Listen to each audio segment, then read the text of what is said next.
비가 내리는 차가운 도로에 한 여자가 누워 있었다. 그녀에게 무슨 일이 일어난 걸까? 불과 얼마 전까지만 해도 괜찮았는데. 이 이야기의 시작은 어느 가을 저녁 미숙은 거울 앞에 앉아 머리를 빗고 있었습니다. 35의 나이에도 그녀의 머리카락은 여전히 윤기가 넘쳤어요. 작은 주름이 눈가에 비치기 시작했지만 아직 그녀의 미모는 건재했습니다. 지난 10년간의 결혼 생활이 순식간에 지나간 듯 했어요. 준호야, 오늘 몇 시에 들어와? 거실에서 신문을 보던 준호가 대답했습니다. 늦을 것 같아. 오늘도 회식이야. 미숙은 한숨을 내쉬었어요. 요즘 준호는 늘 늦게 들어왔습니다. 한 달 전부터였을까요? 어쩌면 더 오래 전부터였을지도 모릅니다. 처음엔 대수롭지 않게 여겼어요. 사업이 바쁜 시기라고 생각했으니까요. 요즘 회식이 너무 잦은 것 같네. 준호는 신문을 내려놓고 안경을 벗었습니다. 회사가 바빠서 그래. 신제품 출시 준비 중이잖아. 미숙은 남편의 표정을 살폈어요. 눈빛이 예전과 달랐습니다. 뭔가 숨기는 듯한 느낌이랄까요? 옷장에서 양복을 꺼내 입는 준호를 멍하니 바라봤습니다. 오늘은 넥타이 메고 가네. 중요한 거래처와 만나거든. 인상이 중요하지. 자신의 의심을 털어내려 노력했지만 찝찝한 기분은 쉽게 가시지 않았어요. 그래도 10년 연을 이어온 남편이니 믿고 싶었습니다. 준호가 나간 후 미숙은 조용히 남편의 휴대폰을 찾았습니다. 항상 몸에 지니던 휴대폰을 오늘은 침대 위에 두고 갔어요. 불안한 마음으로 휴대폰을 켰습니다. 비밀번호는 둘의 결혼기념일이었어요. 화면을 열자 메시지 알림이 떴습니다. 발신자 이름은 미진이었어요. 심장이 쿵 내려앉았습니다. 메시지 내용은 더 충격적이었어요. 오늘 밤 기대할게요. 보고 싶어요. 떨리는 손으로 대화 내용을 읽어내려갔습니다. 단순한 업무 관계가 아님이 분명했어요. 사진도 몇 장 있었습니다. 젊은 여성이 찍은 사진들. 미숙과 비슷한 또래로 보이는 여자였습니다. 전화가 울렸어요. 준호였습니다. 급히 휴대폰을 제자리에 두고 자신의 전화를 받았습니다. 여보, 내 휴대폰 집에 두고 왔나 봐. 혹시 봤어? 미숙은 잠시 말을 잇지 못했어요. 목구멍까지 차오르는 감정을 누르며 겨우 대답했습니다. 응, 여기 있어. 침대 위에 있더라고. 다행이다. 일 끝나고 갈게. 전화를 끊고 미숙은 침대에 주저앉았습니다. 눈물이 볼을 타고 흘러내렸어요. 10년. 그 세월이 한순간에 무너져 내리는 듯 했습니다. 그날 밤 미숙은 잠들지 못했습니다. 준호가 12시가 다 되어 들어왔을 때 그녀는 침대에 누워 잠든 척했어요. 남편에게서 나는 낯선 향수 냄새가 역겹게 느껴졌습니다. 이후로도 미숙은 모른 척했어요. 준호의 귀가 시간은 점점 늦어졌고 주말에도 출근한다며 집을 비웠습니다. 매일 밤 옆에 누운 남편을 바라보며 물어보고 싶었지만 용기가 나지 않았어요. 어쩌면 진실을 알게 되면 모든 게 끝날까봐 두려웠는지도 모릅니다. 한 달이 지나고 미숙은 더 이상 참을 수 없었습니다. 준호의 차 뒷좌석에서 여성용 손수건을 발견했거든요. 그녀의 의심은 확신으로 변했습니다. 준호가 출근한 어느 날 미숙은 결심했습니다. 남편의 차에서 더 많은 증거를 찾아야겠다고요. 미숙은 지하주차장으로 내려갔습니다. 차 키는 항상 현관 옆 선반에 두었으니 쉽게 열 수 있었어요. 차 안으로 들어가자 낯선 향수 냄새가 났습니다. 지난번에도 맡았던 그 향이었어요. 뒷좌석을 살펴보다가 바닥에 떨어진 머리핀을 발견했습니다. 분명 여자의 것이었어요. 떨리는 손으로 글러브 박스를 열었습니다. 차량 등록증과 보험증서 그리고 립스틱 하나가 나왔어요. 밝은 빨간색, 미숙이 쓰지 않는 색이었습니다. 숨이 막혔어요. 마지막 희망마저 사라지는 순간이었습니다. 그날 저녁 미숙은 준호를 기다렸습니다. 식탁 위에는 준비한 저녁 식사 대신 발견한 증거들이 놓여 있었어요. 손수건, 머리핀, 그리고 그 빨간 립스틱. 10시가 넘어서야 현관문 소리가 들렸습니다. 준호가 들어오는 발소리가 평소보다 가벼웠어요. 취기가 있는 듯 했습니다. 늦었네. 회식이었어? 준호는 미숙을 보자 어색하게 웃었습니다. 응, 중요한 거래처와 저녁을 먹었어. 그래? 누구랑? 그냥 회사 사람들이랑. 미숙은 천천히 식탁을 가리켰어요. 준호의 시선이 식탁 위 물건들로 향했습니다. 순간 그의 표정이 굳었어요. 이 립스틱 누구 거야? 준호는 잠시 말을 잇지 못했습니다. 그러더니 한숨을 내쉬었어요. 내가 왜 내 차를 뒤지고 다니니? 그의 태도에 미숙은 더욱 분노가 치밀었습니다. 10년 동안 함께 산 아내한테 하는 말이 그거야? 이게 누구 거냐고. 준호는 소파에 앉아 넥타이를 느슨하게 풀었어요. 알았어, 미진이라고. 회사 후배야. 후배? 차에서 이런 걸 발견하는 게 정상이라고 생각해? 이제 와서 뭐가 중요해? 너도 좀 현실적으로 생각해야지. 그 말에 미숙은 충격을 받았습니다. 10년간의 세월이 이런 말 한마디로 끝난다는 것이 믿기지 않았어요. 뭐라고? 그게 지금 나한테 할 수 있는 말이야? 준호는 냉담하게 웃었습니다. 솔직히 말할게. 난 오래전부터 답답했어. 너와의 생활이. 항상 똑같은 일상, 똑같은 대화. 그래서 그게 바람필 이유가 돼? 미진이는 날 이해해. 내 꿈을, 내 열정을. 너와는 달라. 미숙의 눈에서 눈물이 흘러내렸습니다. 준호는 그런 그녀를 무심하게 바라봤어요. 넌 사람도 아니야. 미숙은 분노에 차서 소리쳤습니다. 손에 잡히는 물건을 던지기 시작했어요. 화병, 사진액자, 무엇이든 닿는 대로. 준호는 당황한 듯 일어서서 그녀를 말리려 했지만 미숙은 멈추지 않았습니다. 10년이 그렇게 쉽게 버릴 수 있는 시간이야? 난 내 인생의 쓰레기였어? 대체 언제부터였어? 얼마나 오래 날 속였어? 준호는 미숙의 팔을 잡았어요. 하지만 그녀는 강하게 뿌리쳤습니다. 날 만지지 마. 더는 못 참아. 난 이혼할 거야. 준호의 표정이 변했습니다. 처음으로 당황한 기색이 역력했어요. 이혼? 지금 제정신이야? 왜 놀랐어? 내가 가만히 있을 줄 알았어? 준호는 갑자기 침착해진 듯 했어요. 그는 미숙에게 천천히 다가왔습니다. 진정해. 내일 다시 얘기하자. 둘 다 흥분했으니까. 하지만 미숙의 결심은 확고했습니다. 이미 그녀의 마음속에서 준호는 죽은 사람이나 다름없었어요. 다음 날 아침, 준호는 평소처럼 일어나 출근 준비를 했습니다. 마치 어젯밤 일이 없었다는 듯이요. 미숙은 침대에서 나오지 않았어요. 밤새 잠을 이루지 못했고 눈은 부어 있었습니다. 미숙아, 일어났어? 준호가 침실 문을 열고 들어왔습니다. 미숙은 대답하지 않았어요. 그가 침대 옆에 앉았습니다. 어제는 내가 좀 심했어. 미안해. 미숙은 고개를 돌려 그를 바라봤어요. 진심 어린 사과처럼 들렸지만 더 이상 그의 말을 믿을 수 없었습니다. 늦게 들어올 거야? 준호는 잠시 망설이더니 대답했어요. 오늘은 일찍 들어올게. 저녁에 같이 이야기하자. 모든 걸 정리할 필요가 있어. 정리라는 단어가 가슴을 찔렀습니다. 그가 말하는 정리는 무엇일까요? 이혼? 아니면 또 다른 거짓말? 준호가 나간 후 미숙은 천천히 일어나 거실로 나왔어요. 온 집안이 어젯밤의 흔적으로 어질러져 있었습니다. 깨진 화병 조각, 바닥에 흩어진 사진들. 10년 세월이 파편처럼 흩어져 있었어요. 그날 하루 종일 미숙은 집을 정리했습니다. 아니, 어쩌면 자신의 마음을 정리하고 있었는지도 모르겠어요. 저녁이 되자 준호에게서 전화가 왔습니다. 곧 들어갈게. 오늘은 좀 이야기 좀 하자. 차로 어디 조용한 데 갈까? 미숙은 잠시 생각했어요. 차라리 밖에서 이야기하는 게 나을 수도 있었습니다. 집에서는 또 감정이 격해질지 모르니까요. 그래, 그럼 그렇게 하자.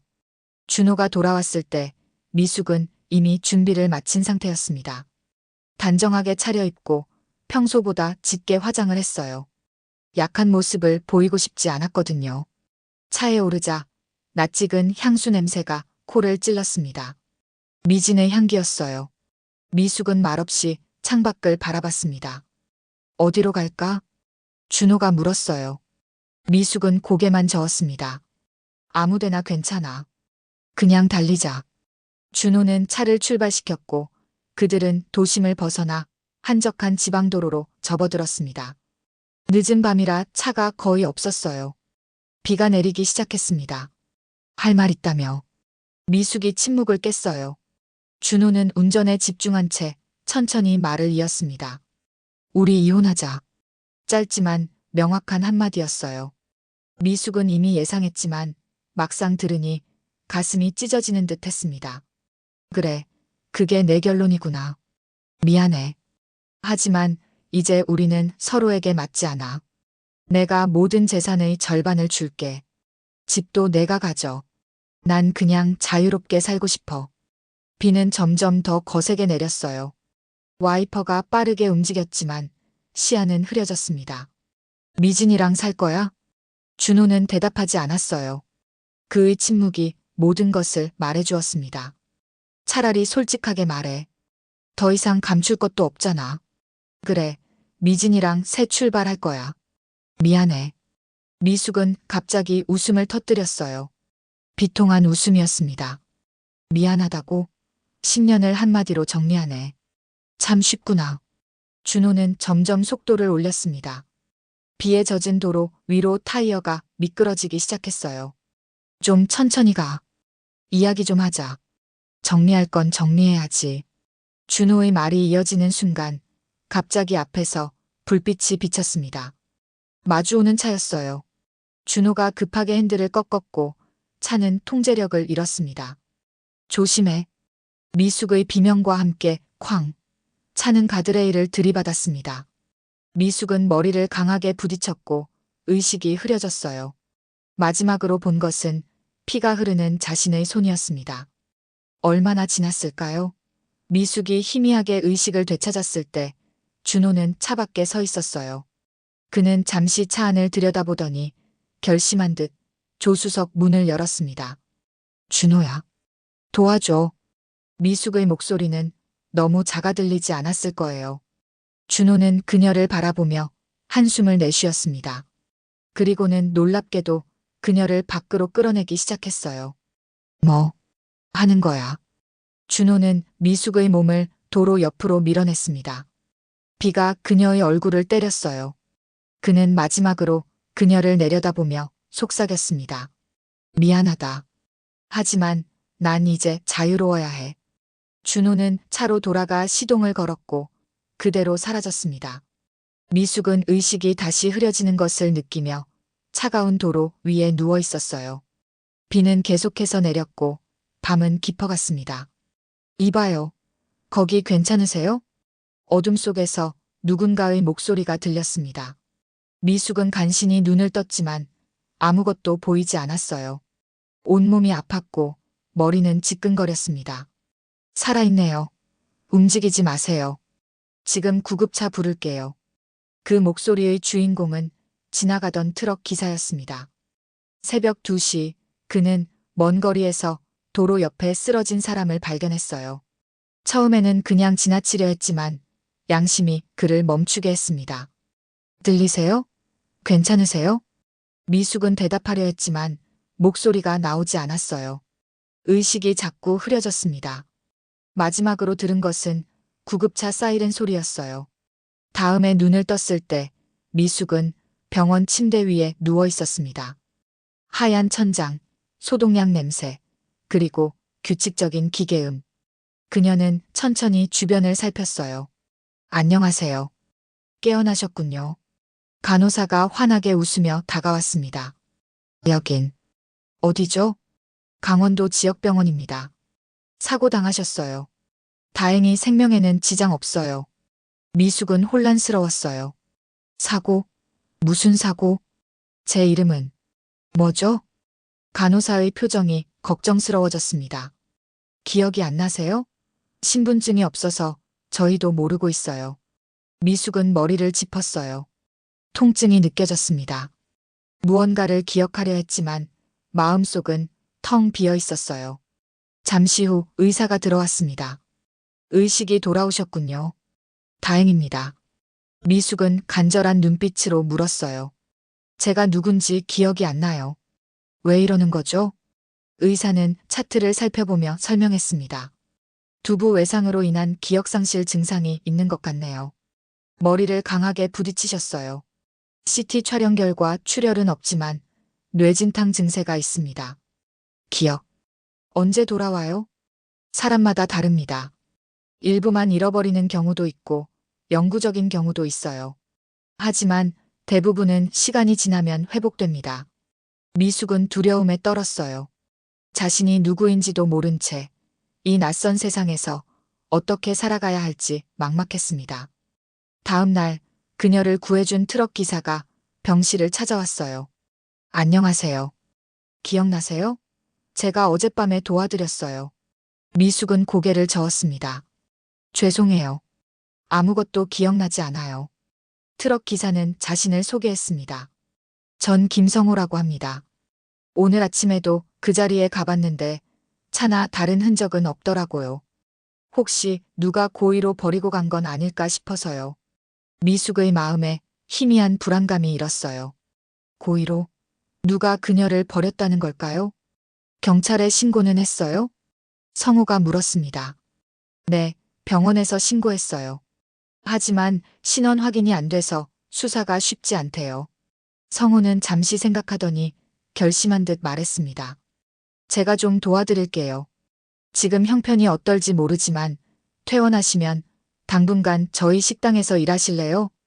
제 누나가 식당을 하는데 일손이 부족하거든요. 미숙은 놀랐어요. 낯선 사람의 갑작스러운 호의가 의아했지만 감사했습니다. 정말 괜찮을까요?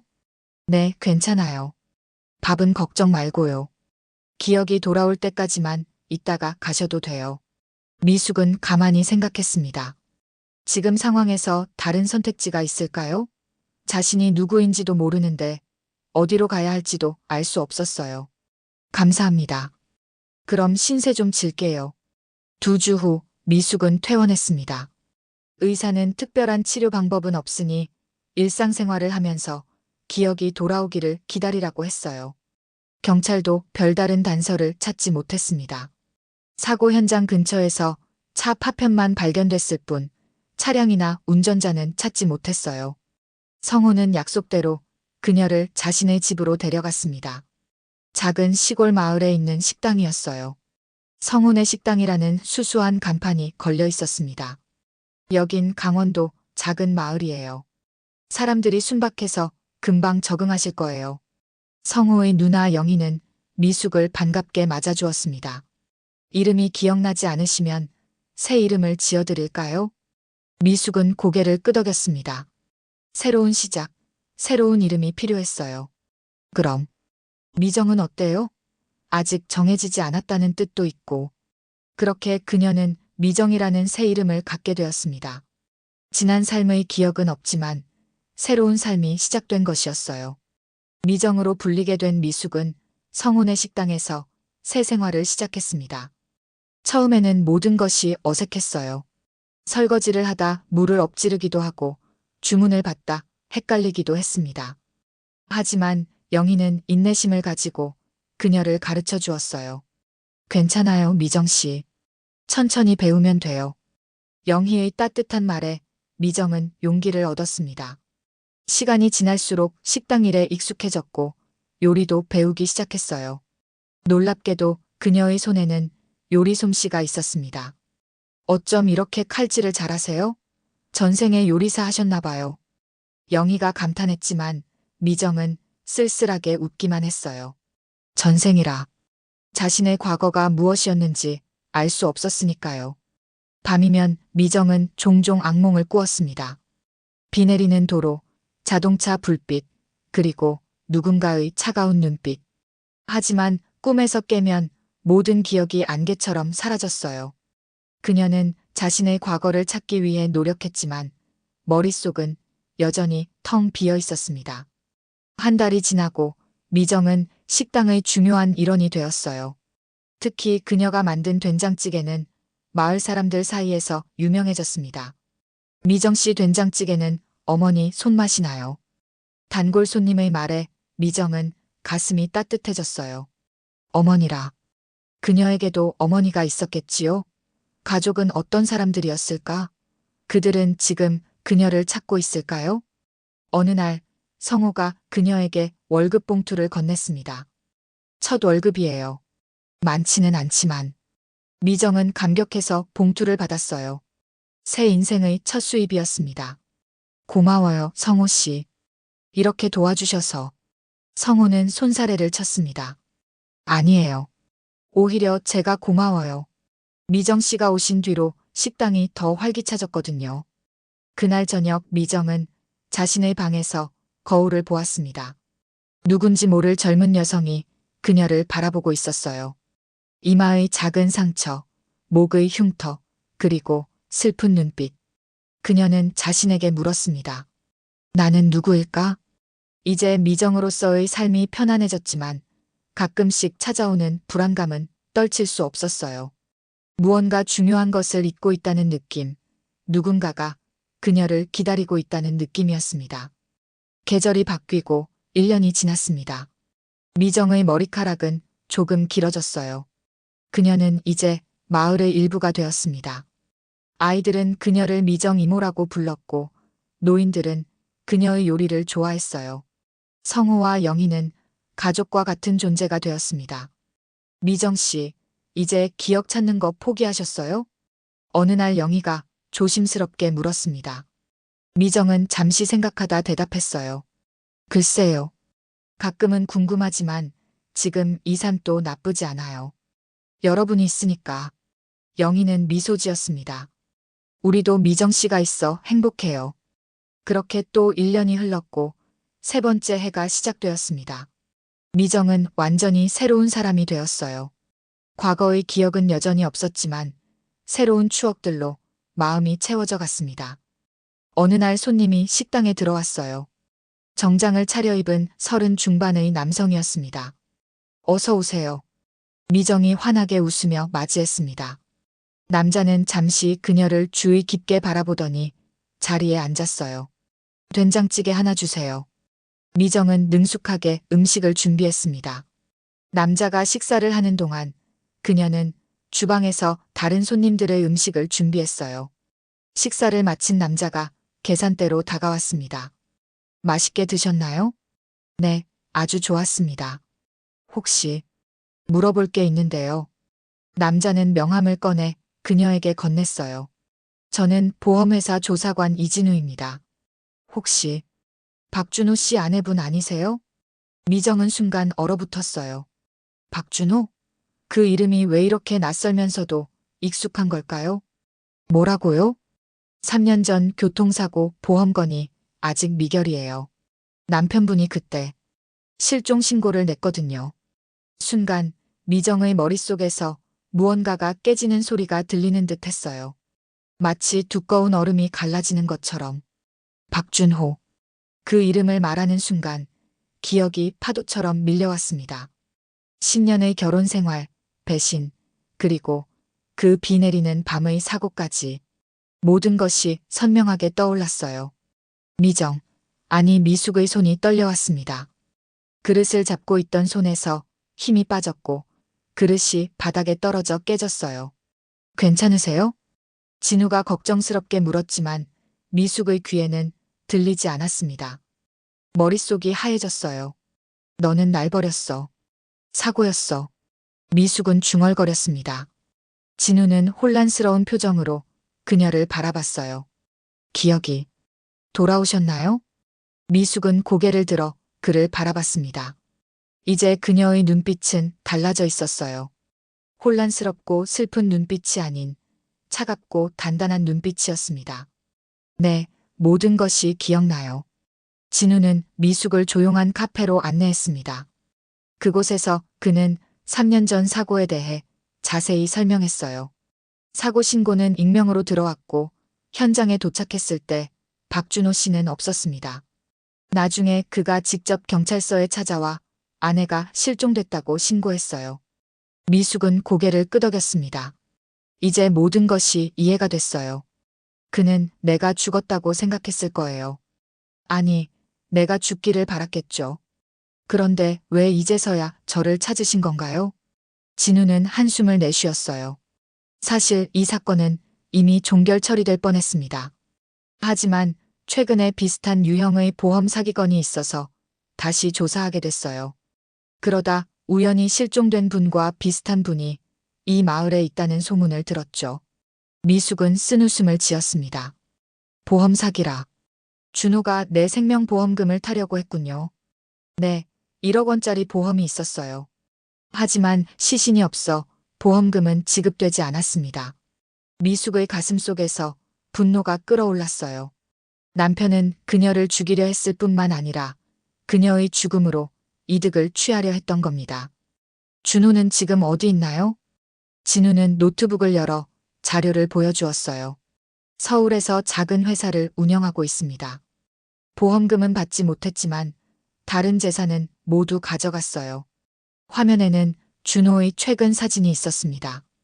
그는 조금 더 성숙해 보였지만 여전히 그녀가 기억하는 남편이었어요. 옆에는 젊은 여성이 서 있었습니다. 이 여자는 김미진 씨입니다. 현재 함께 살고 있는 것으로 보여요. 미진. 그 이름을 들으니 더욱 분노가 치밀었어요. 10년을 함께한 아내를 버리고 젊은 여자와 새 삶을 시작한 것입니다. 법적으로는 어떻게 되나요? 제가 살아있다는 것이 밝혀지면. 진우는 서류를 꺼냈습니다. 일단 실종자 처리되었기 때문에 박준호 씨가 재산을 처분한 것은 불법이 아닙니다. 하지만 만약 그가 고의로 사고를 냈다면 이는 살인미수에 해당해요. 미숙은 잠시 생각에 잠겼습니다. 법정에서 준호와 다시 마주한다면 그녀는 견딜 수 있을까요? 그리고 과연 이길 수 있을까요? 준호는 이미 모든 증거를 없앴을 테고 3년이 지난 지금 새로운 증거를 찾기는 어려울 겁니다. 증거가 있나요? 그가 고의로 그랬다는. 진우는 머리를 극적였어요. 솔직히 말하면 없습니다. 현장에는 차 파편만 남아 있었고 목격자도 없었어요. 미숙은 잠시 눈을 감았어요. 법적인 정의를 기대하기는 어려울 것 같았습니다. 하지만 그녀에게는 다른 계획이 있었어요.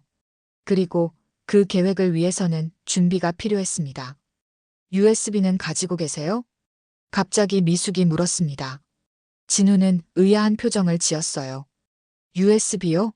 어떤 거죠? 준호의 컴퓨터에서 발견된 파일들이요.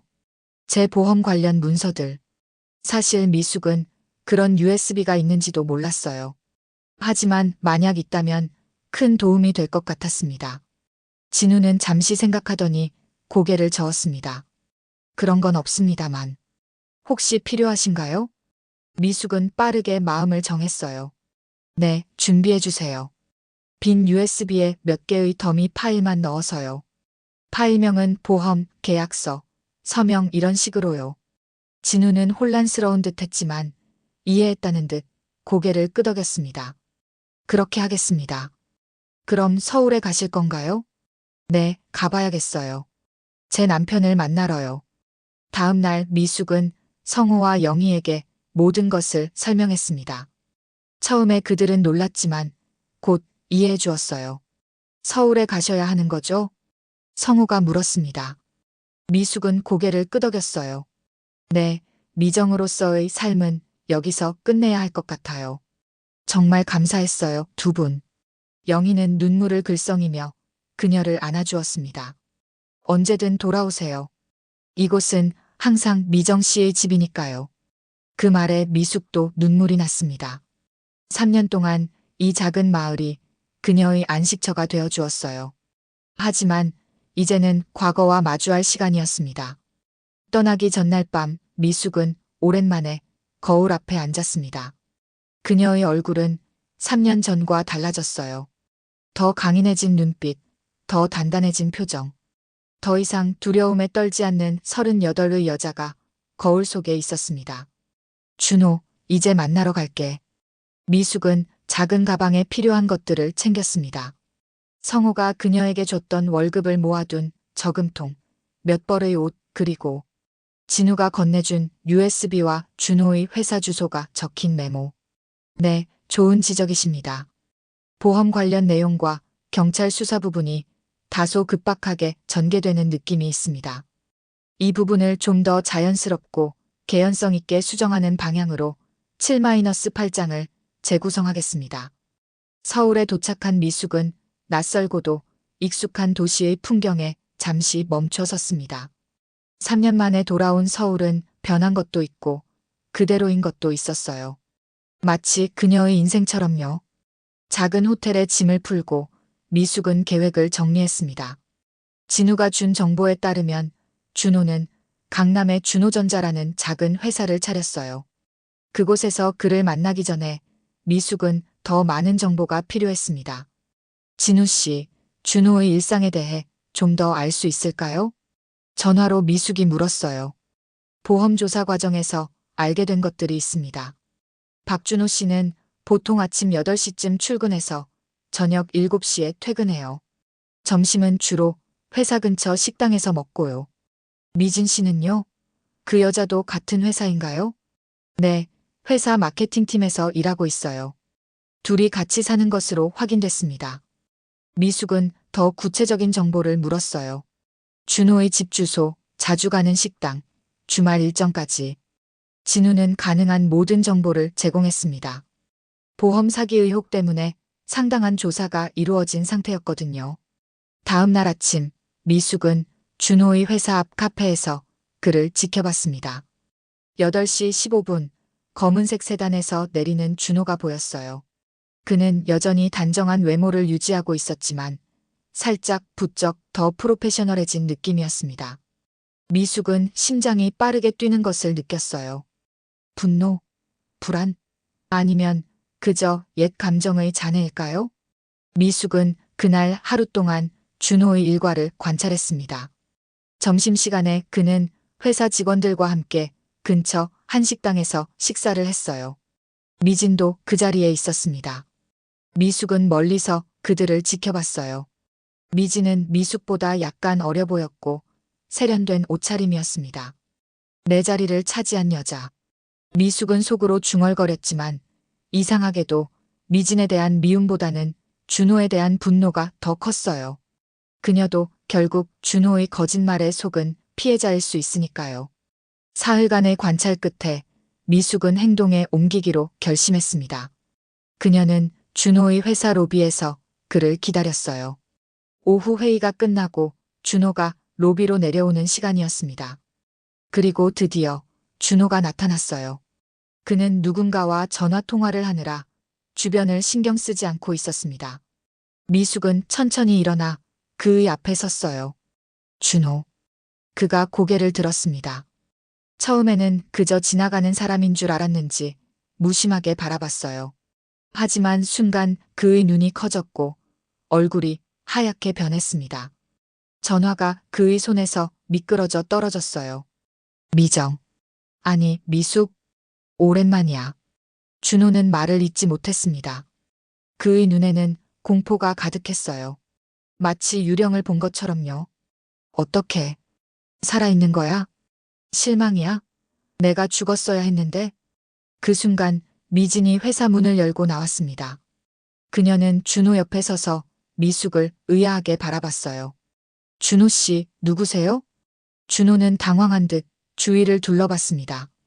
그냥 옛 지인이야. 미숙은 미진을 향해 미소 지었어요.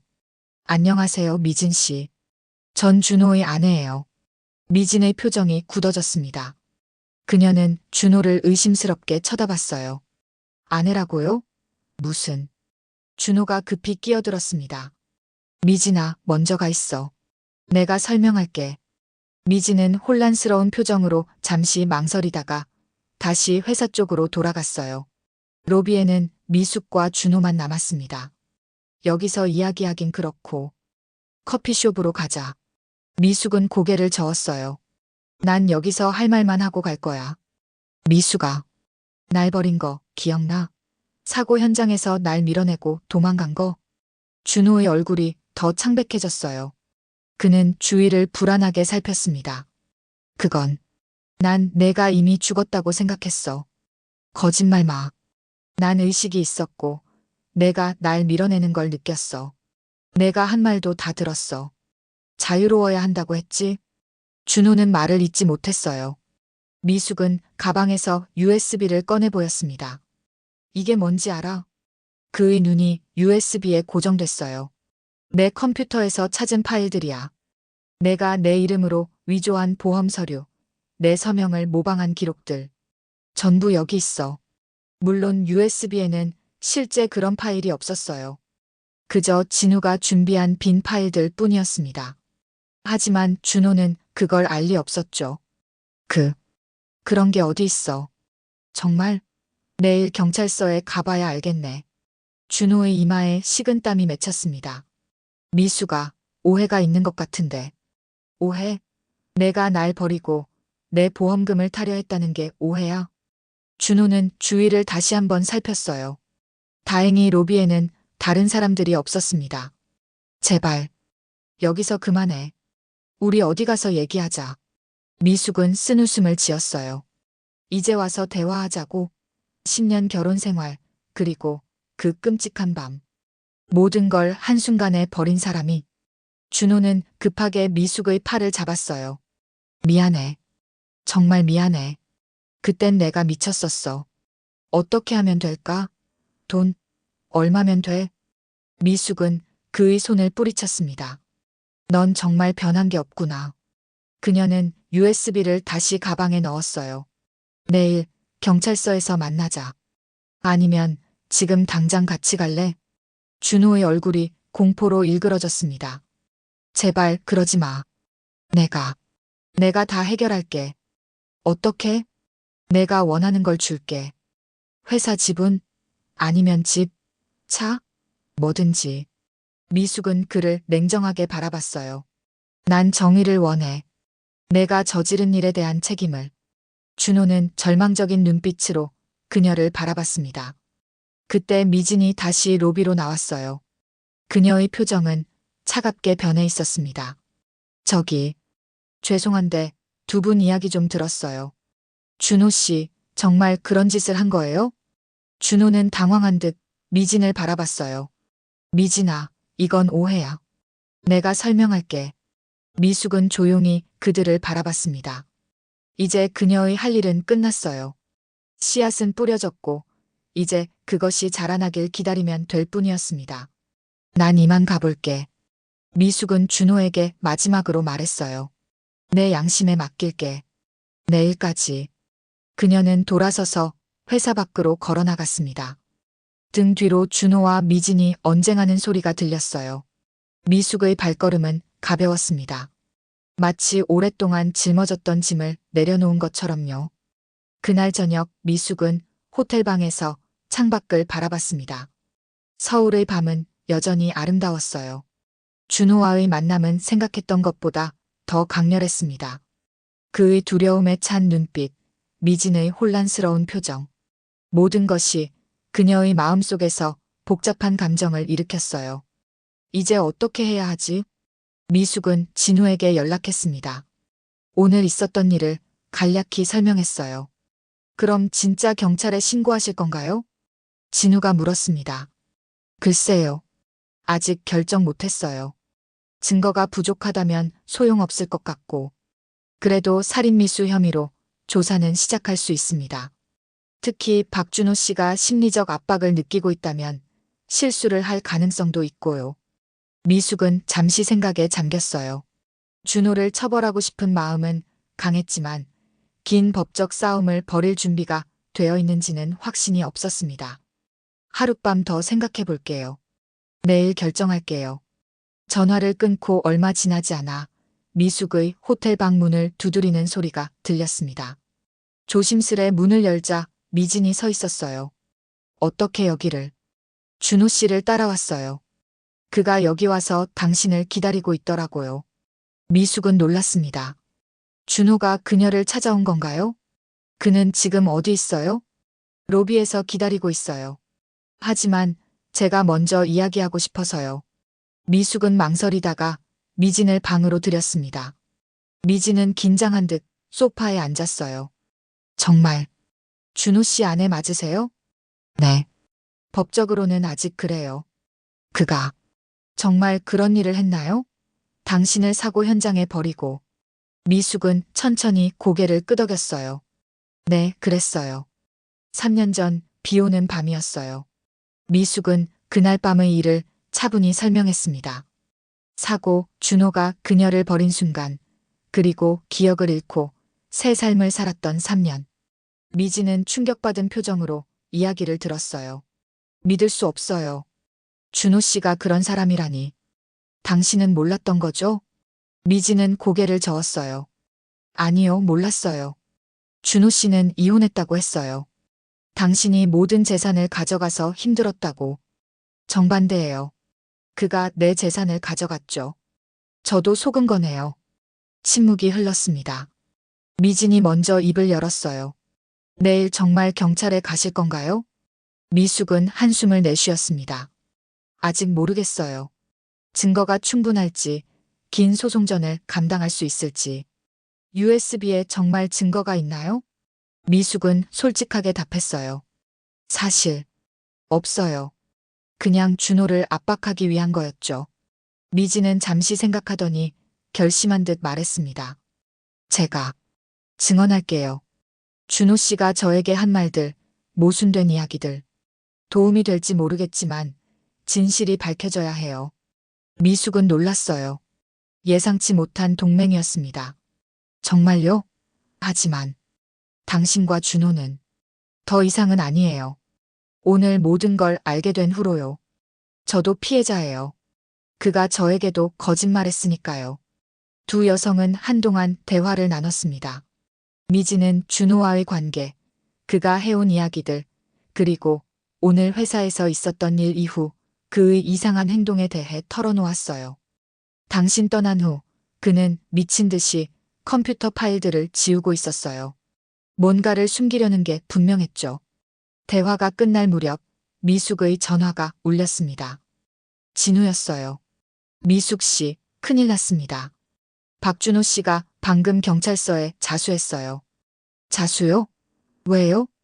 당신을 버리고 간 것, 보험금 사기를 시도한 것, 모든 걸 자백했어요. 지금 조사받고 있습니다. 미숙은 말을 잇지 못했어요. 미진도 놀란 표정으로 미숙을 바라봤습니다. 무슨 일이에요? 준호가 자수했대요. 미진은 안도의 한숨을 내쉬었어요. 다행이에요. 이게 올바른 일이에요. 다음 날 아침 미숙은 경찰서로 향했습니다. 조사를 위해 그녀의 증언이 필요했어요. 경찰서에서 그녀는 사고 당시 상황, 기억상실 기간, 그리고 최근 기억을 되찾은 과정을 자세히 진술했습니다.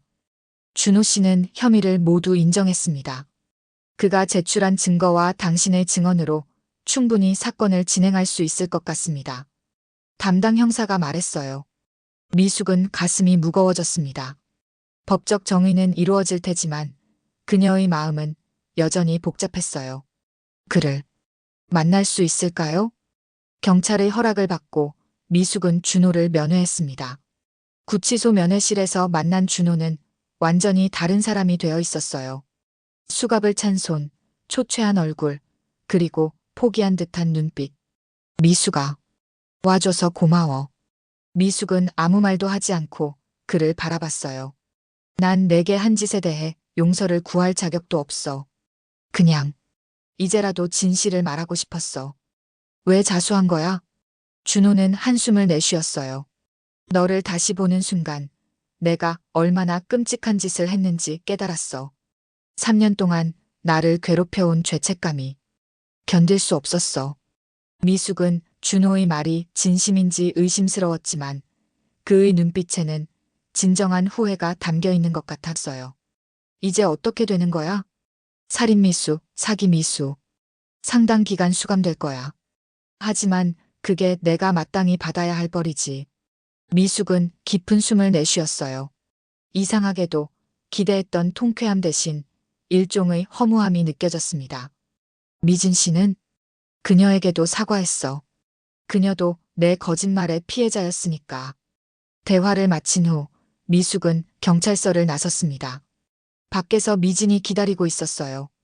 괜찮으세요? 미숙은 고개를 끄덕였습니다. 네, 이제 괜찮아요.